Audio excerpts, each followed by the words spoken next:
Today's video is all about return on ad spend. What should be an ideal value that you should be setting for target return on ad spend for your Google Shopping campaign?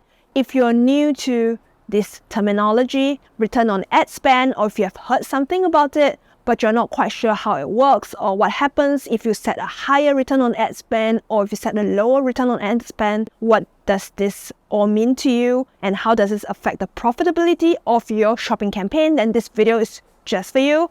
I'm going to cover a couple of things. What are the pros and cons of choosing this bidding strategy, and what are the advantages and how it can help your store to grow and scale using this bidding strategy. Especially if you're new to the world of Google Shopping, you have just started running your ads and you want to scale up to become more profitable, you're not quite sure how to do it, then sit tight, take out your notebook, take some notes so you know what to do next. Hi, I'm Clarice Lin, the ROI doctor who helps online store owners to double store traffic and sales by running and scaling up profitable Google Shopping ads. If you're new to my channel, then you might want to check out my free resource, which is the Shopify Marketing Guide, that I go into the pros and cons of different ways to drive free and paid traffic to your store so you don't put all your eggs into one basket by relying just on Google. The link to download the free guide is in the description and pinned comments, so do check that out. And if you're keen to learn all the ins and outs of marketing your Shopify store, I have an entire playlist all about that, so do remember to check that playlist out after this video. In this video, there will be 4 main parts. I'm going to teach you how to select the best target return on ad spend best suited for your store growth. I'm going to explain why that's the value that will work best for your store. And I'm going to also cover the pros and cons of this bidding strategy. What are the limitations of this bidding strategy for shopping campaign and what you can do to get around it. Let's dive in. To make sure we're on the same page, I'm going to go through some of the terminology, explain what it actually means. First things first, return on ad spend. What is it exactly? If you have set up your Google Shopping campaign correctly, each conversion will be set up as a sale. And the value of each conversion will be defined as each sale order value. And the return on ad spend basically means all the sales order that has been generated from your Google Shopping campaign divided by the total ad spend. So that's the return on ad spend. And target return on ad spend, which is one of the bidding strategy for Google Shopping, that's the third bidding strategy. You set a particular target return on ad spend, meaning that's the value that you expect to be getting, how much sale value you're expecting to be getting upon each advertising dollar that you put into your campaign. What it means is, what is the target profitability that you want to get in return for every advertising dollar? And why is setting target return on ad spend important for you? By setting a target return on ad spend, your goal here is to at least break even with your ad spend. So that means you're not wasting any money that you're putting in as your ad budget. And hopefully on top of that, you're going to get some profit back. And that's how you're going to be running a profitable Google Shopping campaign. Keeping that in mind, you want to be aware of target return on ad spend is one of 3 bidding strategy options that you can select for your Google Shopping campaign. Typically, when you're starting out with your campaign, you might be selecting the enhanced cost per click bidding option, which means that you want to target your campaign so Google will be bidding or showing your ad to people who are most likely going to turn into a customer. And when you have at least 15 conversions over 30 days and you want to have a guarantee profitability on your shopping campaign, you can choose this option 3, which is the target return on ad spend. In order to effectively select this option and be running profitable Google Shopping ads, you want to make sure you have at least 15 conversions. Now you are clear about target return on ad spend and when you can choose this bidding strategy for your shopping campaign. The next thing we want to talk about is the magic number that you want to be setting for your target return on ad spend. If you do a quick Google on the internet, you might see that there are people who are saying, right, you should set the target return on ad spend to be 200% or 400% or even as high as 800%. But the fact is, this might not be suitable for your business or might not be suitable for your online store. In reality, there is no magic number or perfect number for every single store. The target ROAS might be different for every single store. For your store to be running a profitable Google Shopping campaign, the number could be 250% compared to another store which might be running a 300% target ROAS for their campaign to make it profitable. We want to keep in mind, as I mentioned right at the start of the video, is that setting this value means you want to at least break even for this campaign. So you don't want to follow other people's numbers blindly. You want to set this value that's most suitable for yourself. And what value should you set that's most suited for your growth? There is a formula. First of all, you want to calculate what's the profitability of your store. So in order for your store to break even, you need to know what's your average order value. And this is how you calculate your average order value if you have not done that before, which is all your revenue divided by the total number of sales. So that will be the average order value. And this average order value is like your gross sales. This is not your net profit because you have not deducted the costs of goods or cost of shipping costs, as well as the transaction cost if someone's using a card payment. So all of this, you need to minus them off. You want to know what's the profit margin for your average order value. Once you know your profit margin for your average order value, to calculate the ideal return on ad spend for your campaign to break even, you will do 1 divided by your profit margin.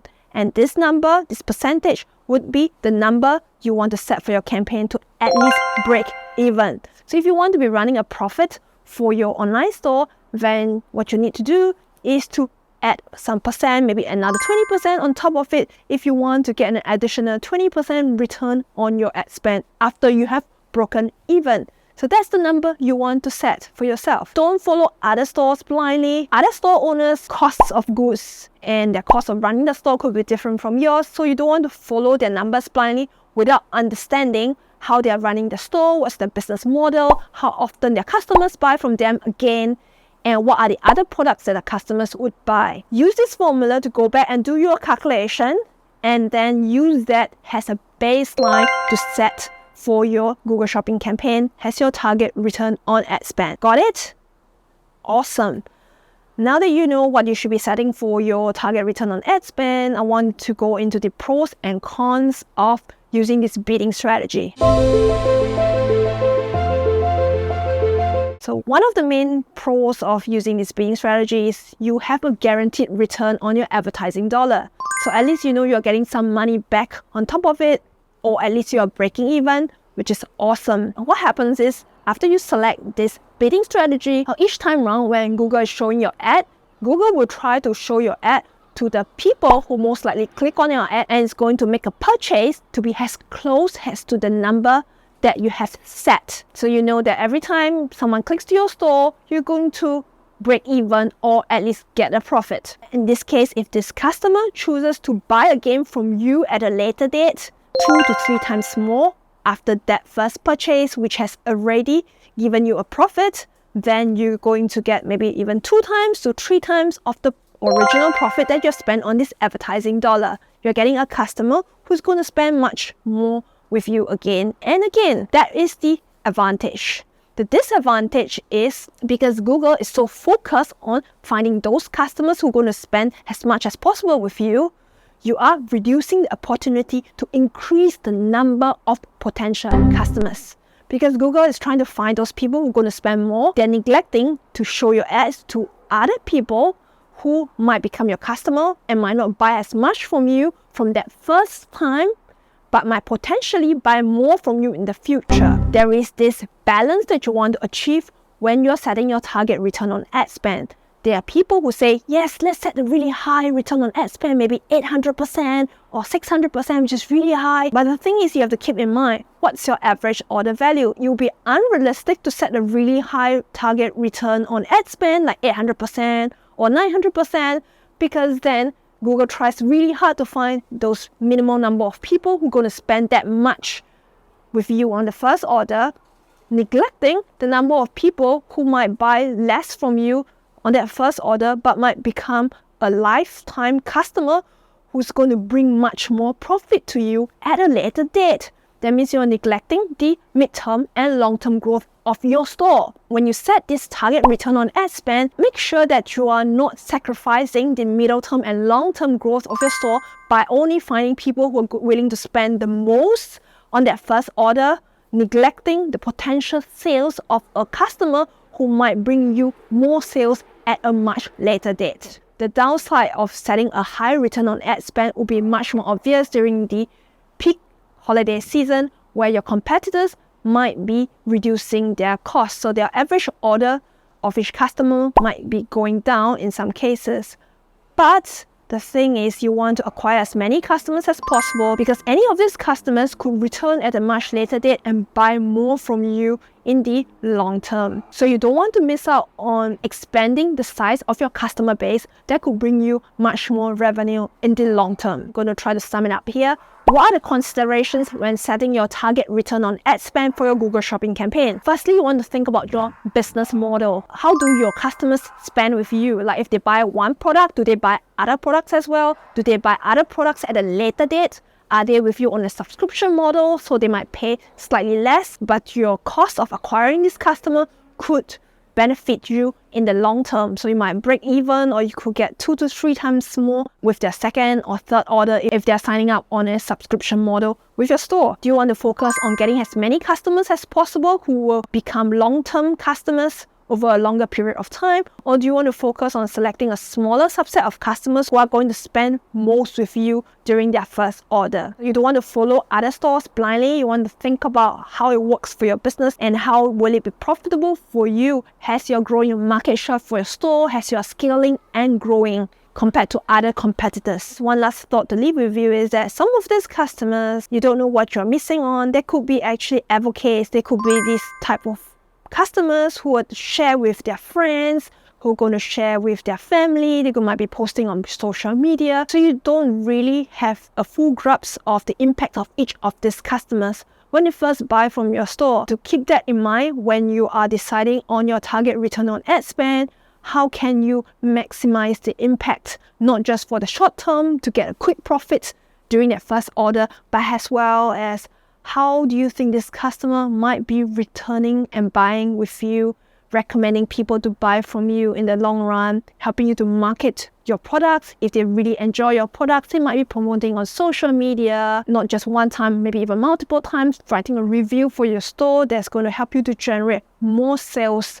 over the long term. These are the unmeasurable impacts that you can't measure when setting your target return on ad spend. Do keep that in mind when you're looking at this number. So there are other impacts when you're getting different customers to your store, and each customers are valued differently. They could bring different positive impacts that could be magnified over the middle and long-term strategy. Over the years, if you have heard about the news on cookie collection, privacy, Google is collecting less and less data from customers as people choose to delete their cookies or reject cookies when they are arriving on your store. For those customers that Google is unable to track, let's say if someone sees your ad the first time, they click on your ad and then they are using their desktop computer and then they're using their mobile phone, sometimes you might not be able to attribute each of those clicks back to the campaign. The number that you see, which is the target return on ad spend, is actually the minimal target return on ad spend. When you're running this campaign, some of these customers who have clicked on your store and you might not have seen the conversion return reflected in your Google Ads report. They might have been using other devices, or they have chosen not to share their cookie information with Google, so Google is unable to attribute that click from your Google Shopping campaign to the sales. So in this case, Google has no information to tell you that, hey, actually, when you're running a Google Shopping campaign, they didn't just generate 5 sales. There was a 6th and 7th sale that was not recorded in your campaign. In these particular scenarios, Google is unable to tell you what is the actual return on ad spend because that's not being recorded. So you want to keep that in mind as you are monitoring this value return on ad spend, because this is only the minimal value. There could be other benefits of running Google Shopping, but you're just unable to track it. There are different ways where a potential customer can access your store, and this customer journey might not be recorded in your Google Ads report. If you are seeing like a lower target return on ad spend, which I've seen with some of my clients, this does not necessarily mean that your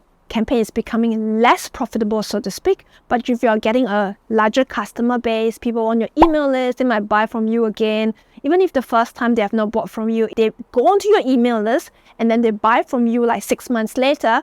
So this click that originally came from this Google Shopping campaign will not be recorded in the campaign. I hope that gives you a really clear, in-depth idea of what's really seen on your Google Ads report, how to attribute that click to your Google Shopping campaign, what is the best target return on ad spend that's most suited for your store to be profitable. And if you decide that you want to increase your ad spend to make it even more profitable, then you might want to check out one of my videos where I talk about limited by ad budget. When's the best time to increase your ad budget? You can check out my video, link in the top right hand corner of the screen. And if you also want to learn of other metrics that's going to help your campaign to become more profitable, you can also check out my video where I talk about the cost per conversion versus the target return on ad spend, how it works together, so you get a better idea of how to work out the best strategy for driving more traffic and sales for your store. Link in the top right hand corner of the screen. Check that out. And of course, if you want to get more clicks on your Google Shopping campaign to get more eyeballs on your store products, do check out my other video where I talk about the 13 ways to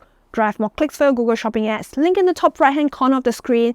That hopefully should help you to get more traffic to your store that will turn into a higher conversion rate for your Google Shopping campaign. And if you found that all of this is getting too much for you, you want to really scale up your store and remain profitable, you can choose to also work with me. I help Shopify store owners to run and scale up profitable shopping ad campaigns. So my contact details in the description and pinned comment. And don't forget to download my free resource, the Shopify Marketing Guide, where I help you to identify different ways that you can drive free and paid traffic to your store so you don't totally rely on Google. And if Google breaks down or something happens to Google, you don't want to 100% rely on Google. So do check out that resource so you can identify other ways to drive down your marketing costs in the middle and long term. And if you found this video useful, do remember to give it a like, do subscribe to my channel and turn on the notification bell so you don't miss future videos on doubling your store traffic and sales by scaling up profitable Google Shopping ads. I'm Clarice Lin, RI Doctor signing off. I'll see you in the next video. Bye!